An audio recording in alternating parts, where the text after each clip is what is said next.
অত্যন্ত দুঃখজনক ঘটনা।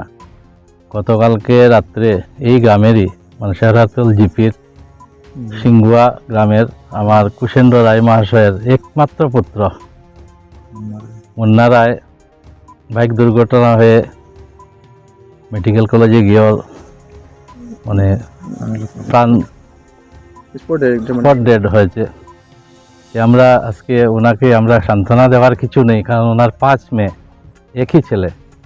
আমরা মনে আর আমরা ধরে রাখতে পারিনি বলে একবার আমরা যাই ওনাকে যদি একটু সান্ত্বনা দিতে পারি, কারণ আজকে যার গেছে উনি বুঝতে পারবেন পুত্র সুখ থেকে বড় সুখ আর কিচ্ছু হতে পারে না। তাই এখানে আমরা সবাই মিলে আজকে শেরাতল জিপিতে আমরা এসেছি ওনার বাড়িতে, যাতে ওনাকে একটু সমবেদনা দিতে পারি। থেকে বেশি বলার কিছু নেই আমার। আচ্ছা, শুনলাম অ্যাক্সিডেন্ট যখন হয়েছে মানে দুর্ঘটনা হয়েছে তার সাথে সাথে মানে অ্যাম্বুলেন্স পাওয়া যায়নি দলাইতে, এই ব্যাপারে যদি কিছু বলতেন আপনি। দেখেন, কিছুদিন থেকে 108-এর কিছু সমস্যা চলছে। আজকে গুয়াহাটিতে ধর্না হয়েছে।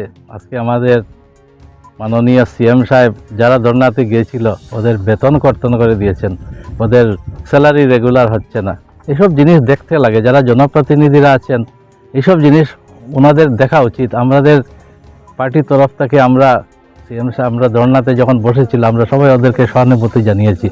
এইটা সত্যি এটা অভাব, কারণ এখানে বড় হসপিটাল দোলাই হসপিটালে প্রায় সময় এরকম ঘটনা হয় যে রুগী যখন অসুস্থ হয় বা কোনো দুর্ঘটনা হয় অ্যাম্বুলেন্স কল করার পরে অনেক সময় লাগে, তারপরে দেখা যায় মানুষ ব্যক্তিগতভাবে অন্যান্য গাড়িতে নিয়ে যাচ্ছে মেডিকেলে।